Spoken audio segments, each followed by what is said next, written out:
안녕하세요, 여러분. 마이크. 자, 이제 드디어 본교재 1장을 들어갈 차례입니다. 이번 주에는 여러분 집에 PC에다 자바를 실행시킬 수 있는 환경을 설치해 주려고 그래요. 그래서 다른 동영상으로 제공할 테니까 여러분들이 자바 실행 환경을 잘 좀 설치해 주기 바라고요. 또 이번 1장을 소개하면서 지난주에 3교시 때 설명했던 UML 개요만 소개했었는데 그 중에 또 몇 가지 다이어그램이 나와서 그것도 추가로 영상을 주겠습니다.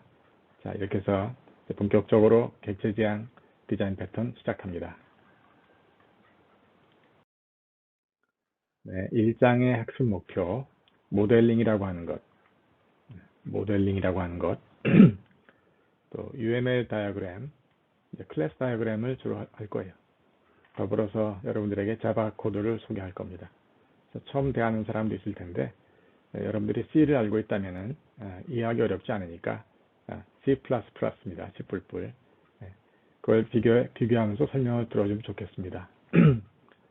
실습 자바 환경 설치하고 간단한 예제도 돌려볼 겁니다. 자, 모델링. 여러분, 모델링이란 말이 많이 쓰이는 말이지만 쉬운 말은 아니죠. 모델링이 뭘까 생각하면은 막상 모델링 뭐지? 모델하는 거 비슷하게 설명하는 거, 꾸미는 거, 여러 가지 표현이 있겠지만 여기 좋은 표현을 또 여러분에게 소개합니다. 서로의 해석을 공유해서 합의한다예요.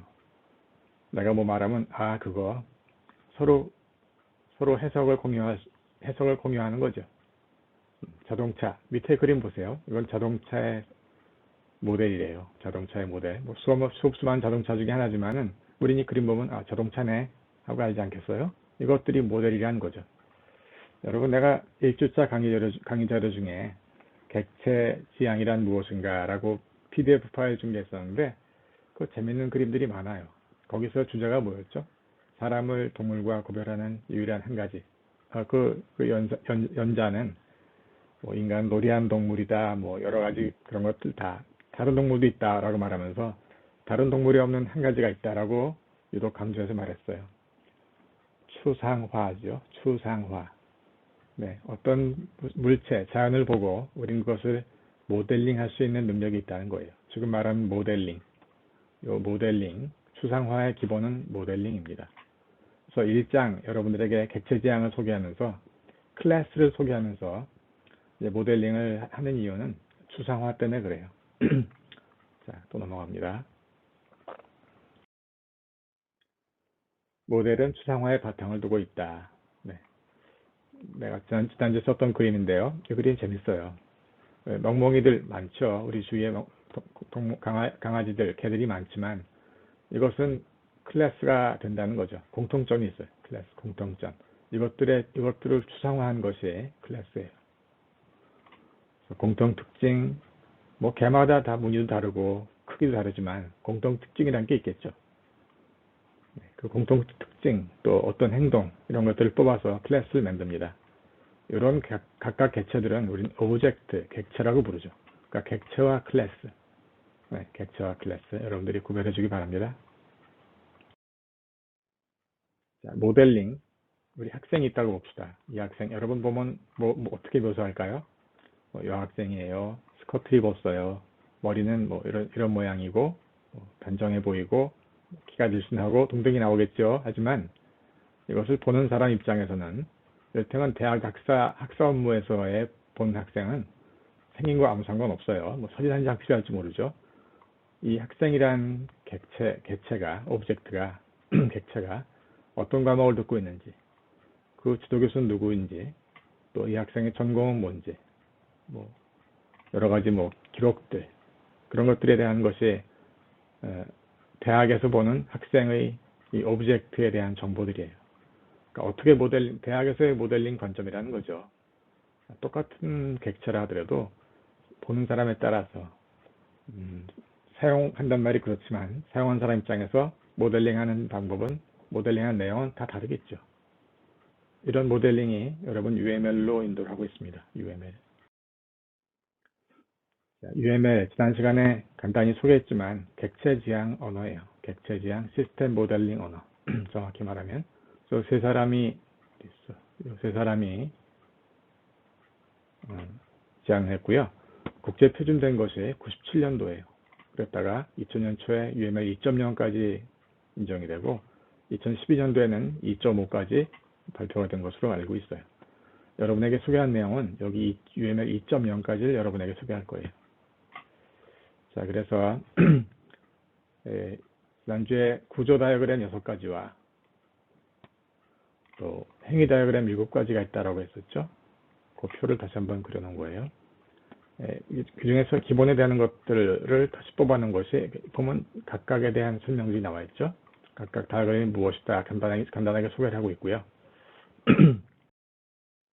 내가 여러분들에게 그 UML 13장까지 제공한 것 속에서는 UML 1.1에 9가지가 소개되고 있어요. 클래스 다이어그램, 객체 다이어그램 쭉 해서 9가지인데요. 각 챕터마다 어느 챕터에 들어있다라고 소개하고 있고요. 앞으로 UML 나올 때마다 필요한 것들을 빼서 설명하도록 하겠습니다. 다른 학기 때는, 이전 학기 때는 한 달을 UML을 가르쳤었는데, 그러다 보니까 디자인 패턴 내용을 잘 못 가르쳐가지고, 이제는 뽑아서 가르치는 것이 좋겠다라고 좀 작전을 바꿨습니다. 자, 첫 번째, 클래스 다이어그램. 기본 9가지를 여러분에게 쭉 소개할 텐데, 첫 번째, 클래스 다이어그램부터 봅시다. 정적인 구조라고 되어 있어요. 움직이지 않는 구조. 여러분 아까 구조화 다이어그램 6가지, 또 행위 다이어그램 7가지가 있었죠? 그러니까 행위 다이어그램은 움직이는 것이라면 이것은 움직이지 않는 구조라는 것이죠. 시간에 따라 변하지 않는다. 어떤 클래스들의 관계를 표현한다. 그림 봅시다. 학생 클래스가 있어요. 이게 클래스 다이어그램이에요. 클래스 박스가 학생 클래스이고요. 여기는 코스 클래스예요. 그럼 학생들이 여러 개의 과목들을 듣겠죠. 물론 이것은 클래스고 이것의 코스의 객체들은 수백 가지가 나오겠죠. 이 학생이 수강청 과목들의 클래스니까요. 그래서 여기 1점점 별표되는 것은 이 학생이 하나 이상 여러 개의 코스들을 듣는다라는 표현한 거죠. 수강한다는 관계를 만들어 놓은 거예요. 자, 이것이 클래스 다이어그램입니다.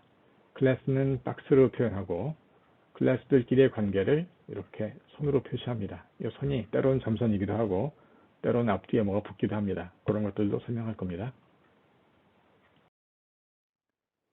자, 다시 클래스 돌아와서요. 동일한 속성을 가지고 있는 동일한 속성, 동일한 행위. 여러분 속성은 데이터이고 행위는 함수죠. 자, 그래서 밑에 그림 보면은 자, 박스 속에 첫 번째는 클래스 이름이겠고 두 번째 여기 보면은 함수가 나와 있죠. 그러니까 괄호로 쳐 있잖아요. 이런 것들은 함수들이에요. 그러니까 어떤 행위들이라는 거죠. 행위. 이 학생의 고유 정보 지금 빠져있지만 당연히 있겠죠. 이름부터 이름, 학번, 개인 정보들이 쭉 있어야 되겠죠.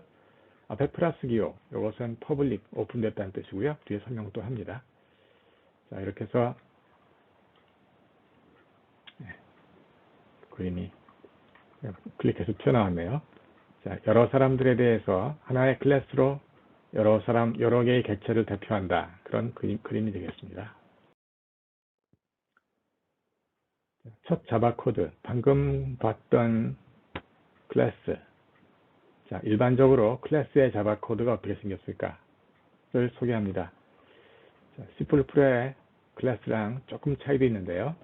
한번 설명을 보세요. 우선 퍼블릭 붙은 거 비슷하고요.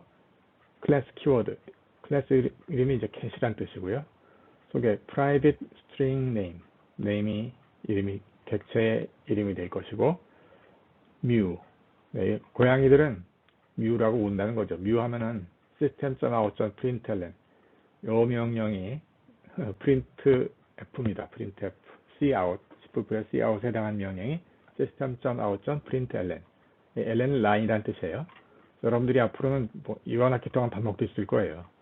name 플러스 이렇게 따옴표로 어떤 스트링을 찍어주죠. 그러면 이 고양이의 이름을 써주고 이렇게 운다라고 쓴다는 겁니다. 자, 그 다음에 여기 그 다음 함수. 이것은 지금 클래스 속이죠. 캣이란 클래스 속에 이런 데이터와 함수들이 있죠. 두 번째 함수예요. 캣이란 함수. 해피림은 이름이 똑같으네요. 클래스 이름과 똑같은 이름의 함수는 생성자 함수라고 부르죠. 객체를 만들 때 무조건 콜하는 함수죠. 그래서 cat 이렇게 쓰게 되면은 this.name에 name을 집어넣는다. this.name의 this가 뭘까요? 요것을 콜했을 때 만들어지는 객체. 요 함수가 만드는 객체의 객체, 원래 C++에서도 this는 지금 접근하는 객체의 포인터죠. 같은 개념으로 생각하면 됩니다. 여러분, 자바에서는 포인터가 없어요. 그래서 쓸 수 있는 방법이 this뿐이에요. this를 많이 볼 텐데, 의미는 명확합니다. 지금 내가 접근하고 있는 건드리는 객체의 주소라고 보면 됩니다. 지금 객체의 주소란 말 그러네. 지금 건드리는 객체의 name, 속성 name에다가 지금 괄호 속 name 값을 집어넣겠다입니다. 이 개념을 여러분들이 집어넣기 바랍니다. 자바의 첫걸음입니다. 나중에 자바와 C++의 비교도 한 것을 또 보여줄게요. 이번 2교시차의 강의 자료에 들어있을 겁니다. 자, 옆에 있는 그림도 봅니다. 자, cat 클래스에서 생성된 고양이 객체.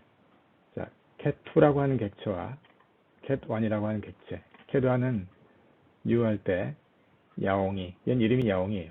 cat2는 이름이 양양이에요.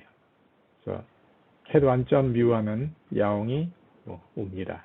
cat2.new 하면은 양양이 옵니다. 이렇게 나올 거란 얘기죠. 자, 이것이 자바의 첫 자바 코드, 여러분에게 소개하는 첫 자바 코드입니다. 이어서 몇 가지 좀 더 소개하려고 준비했습니다. 자, 또 나올 거고요. 자, 다시 돌아와서 클래스. UML의 클래스 표현, 세 부분의 박스로 표현한다. 첫 번째는 클래스 이름, 두 번째는 클래스 속성들, 데이터들, 세 번째는 함수들, 메소드라고 하는 것이죠. 이렇게 클래스를 세 개 구분하는 것이 맞고요. 때로는 하나만 쓰기도 해요. 클래스 이름 쓰기도 하고요. 또 아까 본 것처럼 이렇게 메소드만 쓰기도 하고요. 또는 때로는 객체, 오브젝트, 속성만 쓰기도 하고요. 다 쓰기도 하고요. 다 가능합니다. 필요할 때마다 기술해주면 되겠죠. 클래스에는 앞에 플러스 기호, 이런 기호들이 붙을 수가 있어요. 일반적으로는 퍼블릭이죠. 자, private. 이 private이라고 하는 것은 특별하죠. 자기만 볼 수 있다 아이죠. 다른 사람들은 볼 수 없다 아이죠. protected도 배웠죠, 여러분들. C++에서 protected. 이것은 뭐였나요? 상속이 있을 때 내 자식은 볼 수 있다는 겁니다. 그러니까 protected, 일종의 privacy지만 다른 사람들이 볼 수 없지만 내 자식들은 볼 수 있게 하는 것이 protected죠. protected. 자, 패키지 지금 새로 추가됩니다. 패키지 자바에서 추가됩니다. 자바에서 C++는 없습니다. 동일한 패키지에 있을 때는 동일한 패키지 있는 것들이 볼 수 있게 하겠다입니다. 자, 이젠 클래스와 클래스를 연결하는 선에 대해서입니다. 기본적인 것들 지금 하나, 둘, 5가지를 늘어났는데 5가지 다 중요합니다. 여러분들이 개념이 명확해야 됩니다. 자, 첫 번째는 기본 연관 관계예요. 영어로는 association 되는데 어쨌든 저 클래스와 이 클래스가 연결이 있다면은 서로 연결이 있다면은 선으로 연결합니다. 클래스들을 선으로 연결합니다. 자, 두 번째 일반화, 상속인데요. 상속을 일반화라고 표시했어요. 여기 여러분들 첫 번째 생각의 전환입니다. 여러분, 상속이라고 생각하는 것은 물려받는다 아니에요? 아버지 것을 다 물려받았다가 상속 아니에요? 한편으로 생각하면은 그 물려받은 자식들이 여럿 있죠. 그 여럿의 공통점은 다시 아버지가 되겠죠. 그런 개념이에요. 그러니까 일반화, 여러 개의 클래스들 중에서 공통적인 것들, 아버지에게 물려받은 것들이 있다. 이럴 때 그것을 아버지로 올라가는 것을 일반화라 한다는 것이죠. 자, 보면은 상위 개념이란 말 나오고요. is 관계라고도 하고요. 자, 속이 빈 화살표를 사용한다. 이것이 그림의 특징입니다. 연관관계는 그냥 선이면서 때로는 실선, 때로는 화살표였다면은 이번에는 속이 빈 화살표를 쓴다는 것이에요. 그림으로 이따 보여줄 겁니다. 자, 세 번째 집합관계. 이것은 포함관계라고 할까요? 포함관계. 여러 개가 모여서, 여러 개의 클래스가 모여서 하나를 만들 때 그것을 집합관계라고 하고요.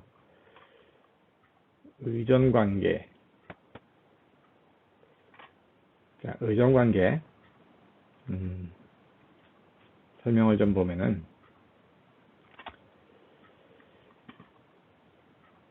지금 연관관계랑 비슷해요. 그런데 어떤 기능을, 다른 클래스의 기능을 사용할 때, 이럴 때는 의존관계라고 그래요. 그러니까 그 클래스와 나와 연관이 있다.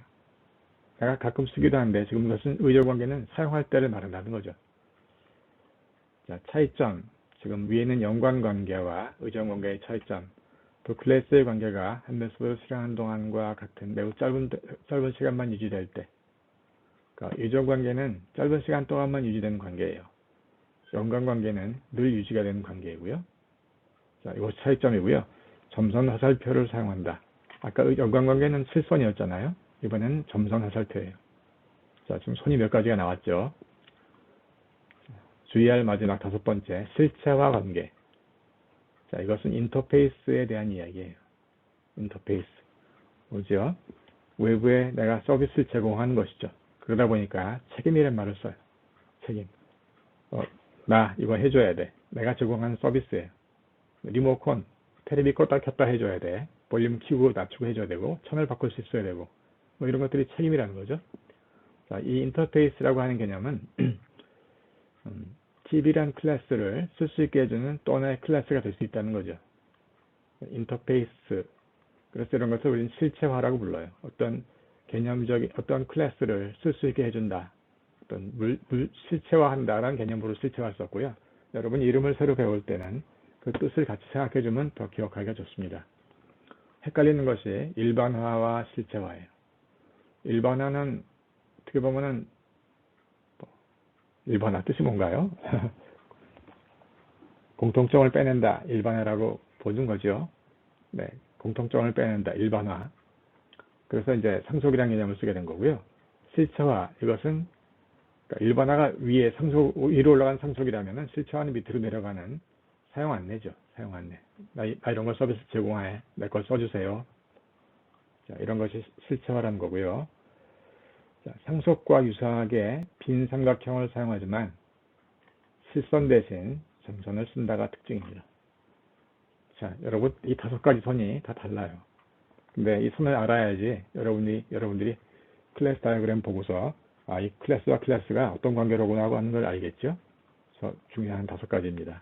자, 이제 그림으로 보겠습니다. 네, 칠판이 있으면 이렇게 그려줄 텐데 칠판이 없어서 설명과 같이 매칭시켜 보기 바랍니다.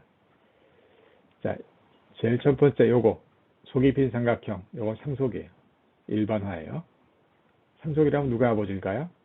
여기 화살표 가리킨 이쪽이 일반화의 방향이고요. 여기가 아버지예요. B가 A를 상속하는 거고요. 일반화이고. 자, 두 번째 다이아몬드로 생겼죠? 머리가 다이아몬드예요. 이건 집합연관이라고 그래요. B는 A를 구성하는 요소들이에요. A를 구성하는 요소가 B예요. 여기도 A가 B의 아버지였죠? 자, 이렇게 만약에 다이아몬드, 마름모가 속이 꽉 찬 까만색이에요. 그럴 때는 복합연관이라고 불러요. 이것은 분해할 수가 없고 집합연관은 분해할 수가 있어요. 나중에 또 소개할 수 있는 시간이 있는지 모르겠는데 연관 내가 소개할 것 같아요. 집합연관은 분해할 수가 있고요. 복합연관은 분해할 수가 없어요. 자, 네 번째, 자, 이 위에 있는 일반화 화살표와 비슷한 이것인데 단지 점선으로 되어 있어요. 머리는 삼각형, 빈 삼각형인데 점선으로 되어 있어요. 이것이 실체화예요. 인터페이스 실체화. 1장 뒤에서 설명이 나오더라고요. 그 다음에 요것 그냥 일반적인 선이 아니라 이것은 연관이에요. 일반적인 연관이고 이렇게 점선되어 있는 것이 사용, 의존적 관계라는 뜻이죠. 뭐가 임시적으로 좀 쓸 때 이렇게 서비스를 제공하는 거죠. 네. B가 A에게 서비스를 제공해요. B가 A에게 서비스를 제공하고 A는 쓰는 것이 되겠죠.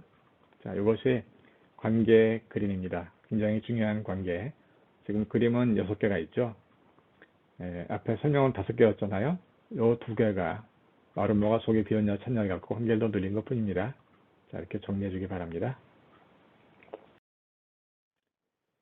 연관관계.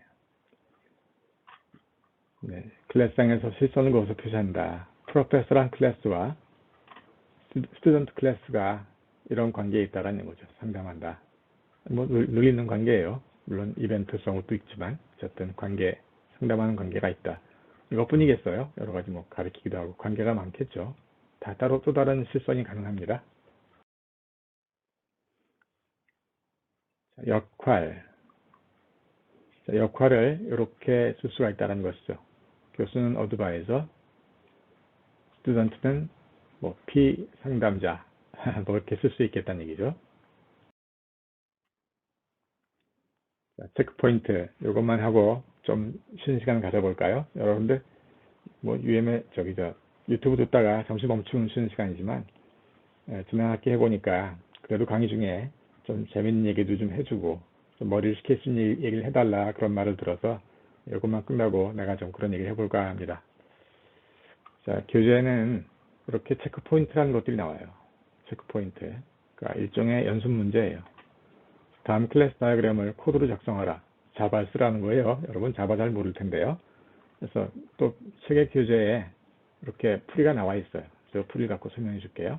두 번째 체크포인트. 그러니까 지금까지 배우고 나서 이런 클래스 다이어그램과 이런 클래스 다이어그램을 자바 코드로 기술해 보라 해요. 여러분들에게는 이런 것의 클래스 다이어그램이 이해가 되는가 아니죠.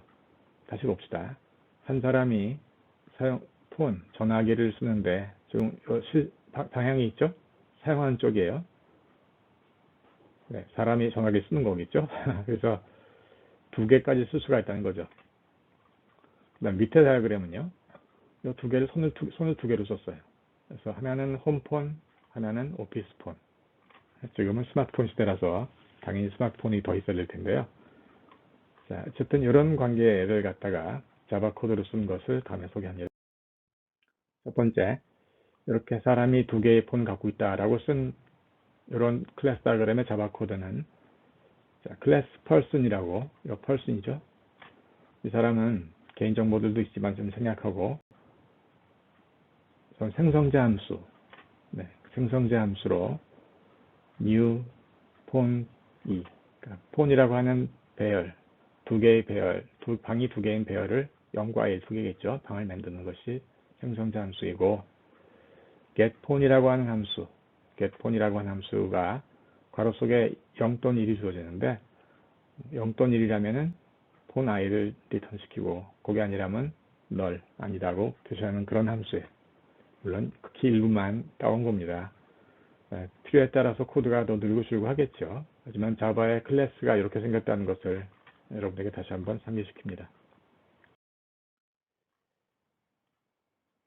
두 번째 체크포인트, 이번에는 선이 두 개일 경우에요. 자, 클래스 퍼슨 속에 속성으로 두 개가 있어요. 홈폰, 오피스폰. 여기서 말했던 이런 것들이 속성 데이터 값으로 들어오게 되고요. set home폰에서 어떤 폰이라고 하는 걸 주게 되면 이 폰이 뭔가요? 이쪽 클래스죠. 이쪽 클래스 객체예요. 지금 이 person 클래스를 설명하다가 또 다른 클래스의 객체가 들어왔어요. 이런 식으로 우린 연관을 준다는 거죠. 사용한다는 개념으로 보면 되겠죠. 그래서 자, this.homephone, 여기 this는 뭘까요? 이 폰일까요? 이 클래스일까요? 클래스입니다. 지금 클래스 속이니까 클래스가 되겠죠. 여기서 주어진 이 객체의 폰 값이 지금 이 클래스의 속성 값으로 들어온다입니다. 네, 여러분 이 개념을 잘 장악해야 됩니다. 앞으로 코드 볼 때마다 또 다른 클래스의 객체를 여기서 연결시킨다 라고 봐야 됩니다. 자, 이번엔 set office phone 마찬가지죠. 요 폰 클래스의 객체, 요 폰을 갖고 요 값을 this, 이 클래스 person의 속성 값으로 집어넣겠다는 것입니다. 자, 여기까지 하고 그러면 잠시 벌써 시간이 24분 아니고 네, 자바 코드 나오긴 하는데요. 시간이 더 걸리네. 가능하면 빨리 끝내줘야 되는데 여러분 수강 신청자들을 쭉 살펴봤어요. 출석부를 뽑아보니까 출석부예요. 1학기 때 자료구조 들었던 사람들이 많이 들어줬더라고요. 수업을 그래도 힘들었죠. 되게 힘들었을 거예요. 그래도 아무튼 또 배울 게 있다. 이 선생님께는 좀 더 배울 만하다라고 신청해 준 것 같아서 고마워요. 명단을 보다 보니까 사실 프로그래머만 들어오세요 그랬는데도 용감하게 기획이 또 들어왔더라고요. 그래서 기획 들어온 사람들, 물론 민영이 같은 경우는 기획인데도 1등이었어요. 특별한 사람이 여긴 1인 개발자인 것 같아요. 또 성적이 안 좋았는데도 불구하고 다시 한번 도전해 보겠다고 들어온 사람도 있어요. 어쨌든 여러분의 도전에 대해서 고맙게 생각하고요. 또 여러분들이 따라올 수 있도록 개인적인 지도도 내가 해줄 의향이 있으니까 필요할 때 물어보고 질문하도록 하면 좋겠습니다. 이쪽으로 가운데 한 사람 내가 또 소개할 사람이 있네요. 반가운 사람. 내가 여러분 중간고사 자료구조 들은 사람에 대한 얘기예요. 중간고사 시험 칠 때 학교 나와서 칠까 하다가 갑자기 그냥 코로나 때문이도 그렇고 여러분 또 의견도 그렇고 해서 그냥 집에서 온라인으로 치지 않았어요. 그러다 보니까 나도 시험 치다 말고 내가 오차가 있었네 하고 고치고 막 그러는데 온라인 상황에서는 그게 쉽지가 않더라고요. 그러니까 내놓고 났더니 틀렸어. 어떡하겠어요. 내가 누가 또 질문해서 그런 거 아니고 이런 거인데 다시 고칠 사람은 고치라 하지만 사실 보면은 내가 준비 미비죠. 그런 것들 다 완벽하게 없도록 했어야 되는데 미안하죠. 근데 내 오자에도 불구하고 그 오자에 맞춰서 푼 사람이 있었어요. 참 그래서 이 사람은 정말 대단하다. 정윤이라는 학생이에요. 이 학생한테 내가 이 학생은 A 플러스야. 다른 걸 못 봤어도 이 학생은 A 플러스야. 왜냐하면 내가 부족한 것을 갖다가 다 감안하고서도 그걸 다 채워서 그걸 만족시키면서 정답을 낸 거예요. 그래서 정윤이 고마워. 이런 학생이 있으면 내가 정말 가르친 맛이 나죠. 나를 뛰어넘는 사람들이 나오길 바랍니다. 이렇게 간단히 소개하고요. 많은 사람들이 1학기 때 들었던 사람들이 들어왔고요. 또 1학기 때 수업 안 들었던 사람들 중에서도 들어와 주었어요. 여러분들 다 과목 속에서 보고 지난주에 결정했을 텐데 여러분 결정을 존중하고요. 여러분들 모두에게 좋은 서비스를 제공하도록, 좋은 강의를 제공하도록 노력하겠습니다. 한 사람 또 빠졌네요. 그래픽인데도 신청한 사람이 있어요. 그래픽이 프로그램 하는 경우는 천재예요, 천재. 예술한 머리하고 공학한 머리가 같이 가기가 쉽지 않습니다. 아무튼 검토를 빕니다. 1학기 때도 잘 따라와서 2학기 때도 잘 따라올 것 같아요. 소연이에요. 이 정도만 하고 쉬는 시간 마칩니다. 여러분 누가 수업 듣는지도 같이 한번 얘기 듣는 시간이 됐으면 좋겠고요. 간간히 이런 얘기를 해드릴게요. 자, 다시 앞에 거.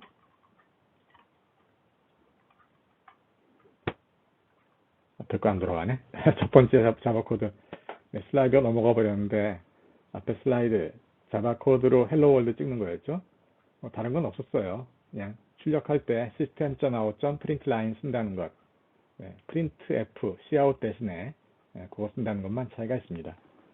코드를 보다 보니 여러분 또 두 번째 예인데요. 이번에는 덧셈, 뺄셈, 덧셈 예입니다. 자, 클래스 봅시다. 클래스 live라고 하는 클래스는 속성으로 a와 b가 있고요. 데이터 a, b, 함수 sum이는데 생긴 게 중괄호처럼 생겼지만 괄호예요. 괄호. a 플러스 b 리턴한다. 코드 보면 뭐 어려울 건 없죠. 사용법 봅시다. 자, public class main. 여러분, 이것도 좀 특이한 표현일 거예요. 우선 다시 봅시다. 클래스, 우리가 메인 함수라고 하는 것. 여기서는 클래스 메인이고요. public class main이다. 그 다음에 첫 번째 줄 들어온 것이 public static void main string args. 어떤 메인 실행 명령치고 다른 스트링 주는 것들을 다 args로 받겠다는 그런 내부적인 명령입니다. 중괄호를 두 번 열었기 때문에 마지막에 중괄호 두 번 닫아야 되겠죠. 자, 반드시 void 그런 것도 없고요. return zero 그런 것도 따로 없죠. 좀 차이점이 있습니다. 자, 그래서 첫 번째 명령 leave t 객체를 만들었어요. leave란 클래스의 객체 t를 만들 때 new 하고 leave를 실행하는 건데요. new leave 그냥 어차피 리브니까 이거 없어도 상관없지 않나 싶은데, 자, 그래도 넣어놨네요. 왜냐하면 생성자 함수니까. t라는 걸 만들어 놓고 a에다가 100, b에다가 200을 넣었어요. 그 다음에 s라는 값을 내부적으로 변수를 만들면서 t.sum 함수를 콜했죠. t.sum 함수, sum 함수 콜하게 되면은 a 플러스 b 더해서 리턴 값이니까 그 값이 들어오겠죠. 그 다음에 system.out.println에서 이런 스트링 찍어주고 값 찍어주고 스트링 찍어주고 값 찍어주고 한 것들을 볼 수 있습니다. 네, 기본 예제로 돌려볼만 합니다. 자, 진도를 이제 마저 마무리해 볼게요. 1장에서 소개할 내용, 지금 중요한 것, 추상화, 모델링과 추상화 설명했고요. 클래스 다이어그램 소개했죠. 또 클래스 다이어그램 속에서 여러분들에게 그 선들, 클래스는 박스다. 클래스와 클래스 사이는 선으로 연결되어 있다. 선에는 5가지가 있다라고 하고 그림 6개를 소개했습니다. 그 6개의 그림이 이번 학기 내내 중요한 그림이 될 겁니다. 자, 그 클래스 다이어그램 속에 이제 이런 숫자들이 들어왔었죠. 71개, 별은 여러 개, 0점점은 0 또는 그 이상, 1점점은 1 또는 그 이상, 뭐 그런 규약들입니다. 이런 것은 1, 2와 6, 이건 1, 3, 4, 5, 뭐 그런 것들에 대한 약속입니다. 상식적으로 되겠죠. 그래서 사용할 때 프로페서는 한 사람이고 학생들은 한 명 이상이다. 뭐 그런 것들을 표시한다는 얘기죠. 또 양방향과 단방향. 일반적으로는 서로 영향을 미칠 때 화살표 쓰지 않습니다. 하지만 한쪽 방향으로 서비스가 될 때는 화살표 쓰죠. 방향성이 있다는 걸 쓰는 거죠. 자, 클래스 다이어그램을 그리시오. 여러분 이거 그려볼 만합니다. 수업 시간 같으면 칠판에 나와서 그리게 시킬 그런 과목입니다. 배웠던 것들을 한번 해보는 건데요. 막상 여러분 문제 보고서 쓰려고 그림 그리려고 보면 좀 막막할 거예요. 들은 거하고 내 손으로 하는 거하고는 달라요. 그래서 연습 문제를 해보는 거고, 그래서 실습을 해보는 건데요. 이거 한번 여러분 그려보세요. 내가 며칠 있다가 오픈톡방에다가 정답 사진 보여줄게요. 자, 연관 클래스. 지금 연관이라고 하는 것은 선인데요. 이 선도 클래스를 만들 수가 있다는 것입니다. 이를테면은 학생이 어떤 수업을 듣고 있어요. 그런데 이 학생도 여러 명이고 코스도 여러 사람 아니에요. 수강한 관계가 굉장히 복잡하겠죠. 네, 그래서 이럴 때는 여기다가 연관 손 밑에다가 점선해서 박스를 또 그리고 트랜스크립트, 번역하면 수강 신청이에요. 수강 신청. 이런 수강 신청 클래스를 다시 만들어서 학생 하나와 코스 하나를 다 매핑 시켜 놓겠다는 것이죠. 이건 1대다지만 이게 들어오게 되면 상황이 달라지겠죠. 그래서 동일한 그림 교재에 또 나와 있습니다. 이거랑 비슷한 그림이에요. 여긴 학생, 여긴 북이지만 이게 코스가 될 것이고요. borrowing이지만 지금 앞에 그림 설명하자면 트랜스크립트가 될 것이고요. 여기는 1대다, 0점점 별, 여기도 4대 1, 뭐 이렇게 해서 어떤 매핑 관계를 표시한다는 것이죠. 네, 연관 클래스에 대한 이야기입니다. 또 이렇게 하다 보니까 관리자가 있고 사원이 있겠지만 어떻게 보면 다 직원 아니에요? 그래서 이렇게 직원 하나에다가 이렇게 이게 좀 원 표시입니다. 이렇게 사원이기도 하고 관리자이기도 하고 이렇게 표현할 수도 있다는 것입니다. 이런 것을 뭐 재기적 연관관계 이름 쓰지만 특수한 경우에요. 그냥 잊어도 상관없습니다. 자, 제약 설정. 이런 중괄호 표시를 우린 제약이라고 불러요. 어떤 조건이라는 뜻이죠. 앞으로도 UML에서 이런 표시가 나올 겁니다. 표시가 나오면 뭐 어떤 조건이다라고 보고요. 저 관계 중에서 일반화, 상속이라고 그랬죠. 그래서 이 그림을 봅시다. 가전제품하고 세탁기 TV가 있어요. 어디가 아버지일까요? 얘가 아버지겠죠. 그러면 화살표가 이렇게 표시가 된다는 것입니다. 이런 것들을 일반화해서 이렇게 나왔다는 것으로 봐주면 되겠죠. 그러니까 일반화는 is a kind of다. 이것의 일종이다. 이 아버지의 일종이다. 그래서 is a kind of라고도 표현한 것입니다. 집합관계, 집약과 합성. 아까 말했던 그 속이 빈 다이아몬드와 속이 꽉 찬 다이아몬드를 말한 것이었습니다. 부분에 대한 얘기인데요. 빈 마름모 표시한다고 그랬고 여기 채워진 마름모 표시한다라고 했죠. 합성, 컴포지션, 애그리게이션, 어려운 용어 단어이지만 집약과 합성. 아까 내가 뭐라고 했죠? 나는 집합관계, 복합관계 썼죠. 복합관계. 난 복합이란 말 쓸 거예요. 그게 편하지 않겠어요? 분리할 수 없는 것. 그래서 그림으로 보자면은 이렇게 컴퓨터는 메인보드, CPU, 메모리 이런 것들에 대한 집합으로 되어 있잖아요. 집합 연관. 마름모의 모양으로 되어 있고요. 이렇게 마름모 모양이고, 복합 연관. 여기는 메인보드, CPU가 이건 뭐냐면 파워 서플라이. 이건 분해할 수 없을 때. 지금 하필 같은 그림이라 좀 그런데요. 이건 사실 컴퓨터 속에 들어가서 뜯을 수 있기 때문에 이거 쓴 것이고요. 이거 뜯지 못할 경우에, 뭐 일체형이라고 했죠. 일체형. 한 1칩 컴퓨터. 칩 속에 다 들어있어서 꺼낼 수가 없어요. 분해할 수 없을 때 우리는 복합 연관이라고 그래요. 그러니까 둘의 비교는 분해할 수 있을 때, 분해할 수 없을 때의 차이가 있습니다. 자, 이번에도 클래스 다이어그램 그리는 문제예요. 한 학생은 한 동아리에 가입할 수 있다. 한 동아리에는 여러 명의 학생들이 있다. 동아리가 없어지면 동아리에서 활동했던 학생들의 정보도 없어진다. 이런 것을 그림으로 그려보라 해요. 이것도 교재에 있고요. 내가 며칠 후에 오픈 톡방에다가 답을 줄게요.